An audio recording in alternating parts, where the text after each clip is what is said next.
makaganap tayong sama-sama ng katwiran ng Diyos. At ang isa pong nakapaloob doon, yung ating pagtitinginan para tayo maudyok sa pag-iibigan at mabubuting gawa.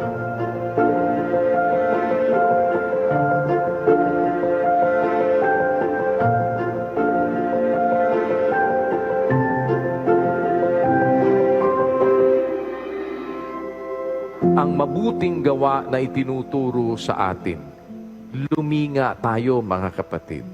Sa bawat pagkakataon, mayroon tayong magagawang mabuti sa isa't isa, makapagpaparamdam tayo ng pag-ibig.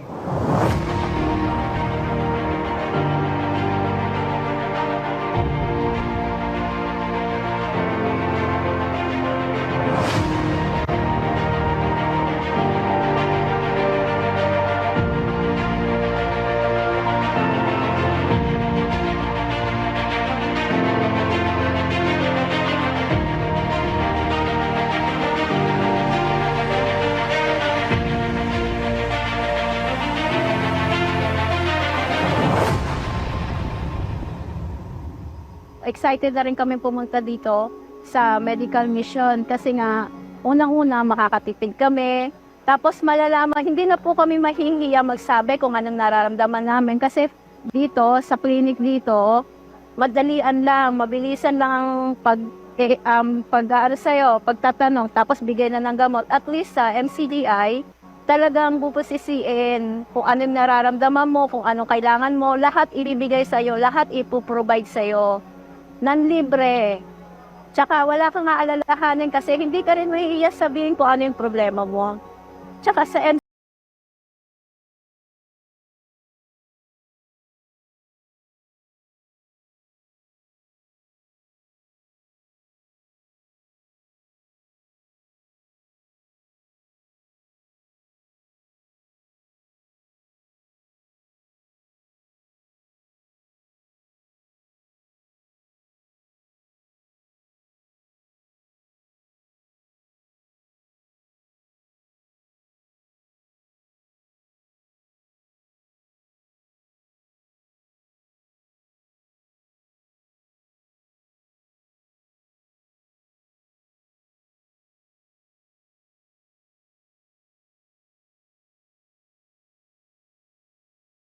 Sakit.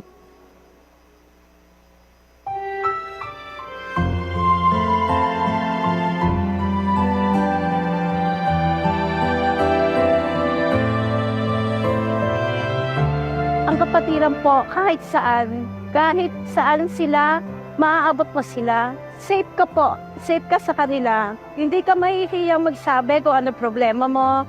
Hindi ka mahihiyang magtanong kung anong dapat mong gawin. Hindi ka mahihiyang, lahat andyan po sila. Isang tawag mo lang po, tatawagan ka rin nila, sasagutin ka nila, hindi ka nila pababayaan. Sa anumang oras, anumang panahon, nandyan po ang MCGI. Salamat po sa kapatiran. Kaya po tayong mga magkakapatid ay magkakatulong upang ipahayag ang karangalan ng Diyos.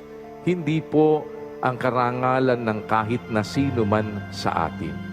Kung hindi, ang dala-dala natin bilang mga magkakapatid sa loob ng Iglesia ng Diyos ay ang karangalan ng Diyos na tumawag sa atin.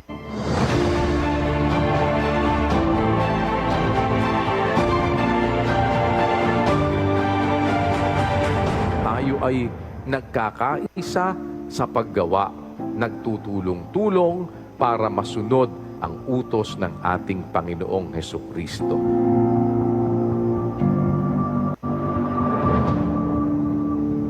Ito po ay isinasagawa ng MCGI sa iba't ibang dako, sa iba't ibang panig ng mundo, hindi lamang po dito sa atin sa Pilipinas.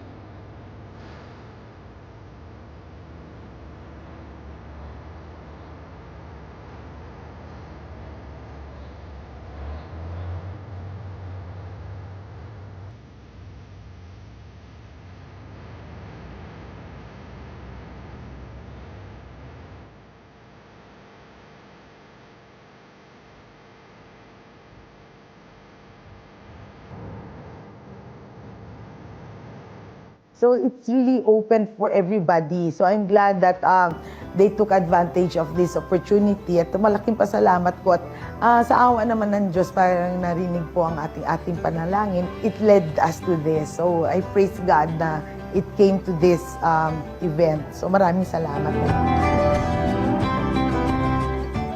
Of course, gusto kong pasalamatan yung lahat ng mga doctors na sumama dito sa MCGI Medical Mission dito sa Kuala Lumpur. I would like to thank them for volunteering their precious and talent and skill para sumama dito sa medical mission para mag-render ng medical services sa ating mga OFWs, mga kababayan natin dito sa Malaysia. Of course, maraming magbe-benefit ng mga kababayan natin dito dahil dinala ng MCGI yung medical services dito mismo sa mga kababayan natin that will save them time and cost para ma-maintain and ma-check ang kanilang general health and well-being.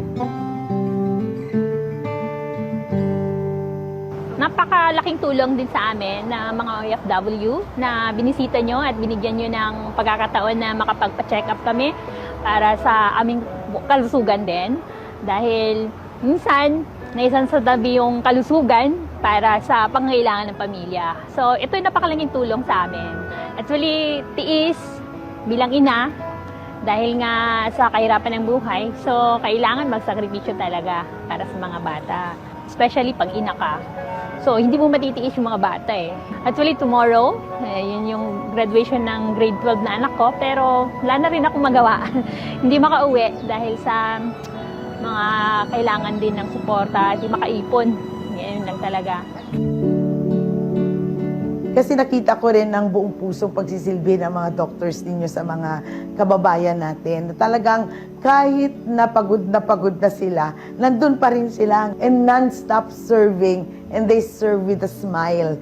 Iyon po ang nagustuhan ko talaga na parang buong puso sila nagsisilbi and they do not count the cost.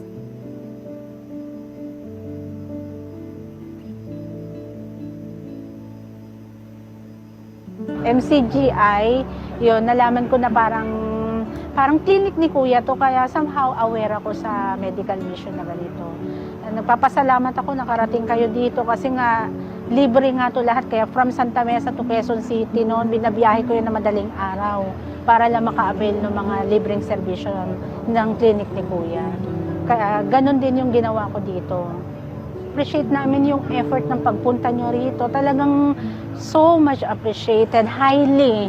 Kasi sa karamihan sa amin, no, painom-inom na lang ng gamot, pag masakit yung ganito, ganyan, which is yung intern na body namin, di na rin namin alam kung ano yung mga masasakit sa amin. At least dito, nagpapacheck up kami, kapwa Pilipino namin, doktor, masasabi namin lahat kung ano talaga yung masakit. Unlike pag dito, pag nagpa-check up ka, do English, hindi mo masyadong, lahat ng mga kababayan natin, hindi naman ganun ka-fluent mag-English, no? So, sinasabi na lang nila yung kung ano yung nararamdaman nila na basic. Dito, lahat talaga masasabi mo kung ano yung masakit sa'yo. Kasi nga, Pilipino. Tinitipid namin, yung sarili namin talaga. Mas marami na pupunta na pinadadala sa Pilipino. Part talaga ng mission ng MCGI ang tumulong.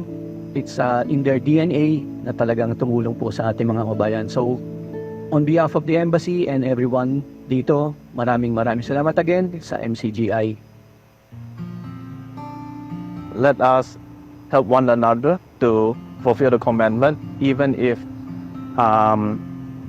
you don't have the same language, you are not the same race, but we are here all together to fulfill the commandment.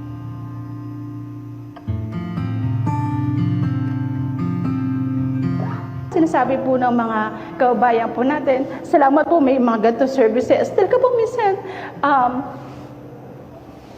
tagos po sa puso po talaga yung pagpapasalamat po nila. Bagamat ako, di naman ako masyado napapagod or whatever po.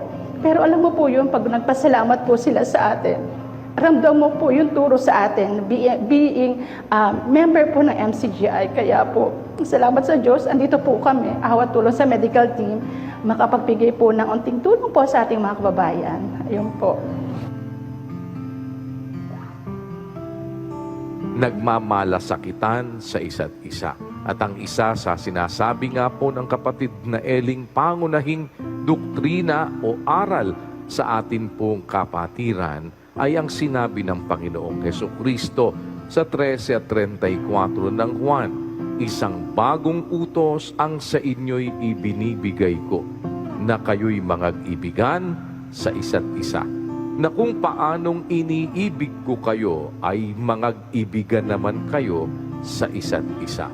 Sa ganito'y makikilala ng lahat ng mga tao na kayo ay aking mga alagad, kung kayo'y may pag-ibig sa isa't isa. At ang pag-ibig po na yan ang dapat na mamalagi sa kapatiran. Salamat po sa Diyos sa pagkakataong makabahagi po sa Kuala Lumpur Medical Mission. Isa pong karangalan na maging isang kasangkapan po sa gawain pong ito. Masarap po sa kalooban, although sobrang hirap po sa lupang katawan. Siyempre napuyat po, marami pong ginawang preparations, pero ito pong patapos na po yung medical mission ngayong araw. Feeling ko po parang kulang po siya, parang gusto ko pang extension, ganon. Dahil iba po talaga yung pakiramdam kapag gumagawa ka po sa isang gawain na alam mo po mapapakinabangan po ng kapwa-tao. At syempre po, as a member na MCGI, alam po natin na isa po itong paraan ng paglilingkod po sa Diyos. Kaya napakasarap po sa pakiramdam na isa po ako sa kabahagi, isa po sa volunteer dito. Salamat po sa Diyos. Sabi nga ng kapatid na Eli, give your smile to everyone. Diba? Sabi ng kapatid na Eli.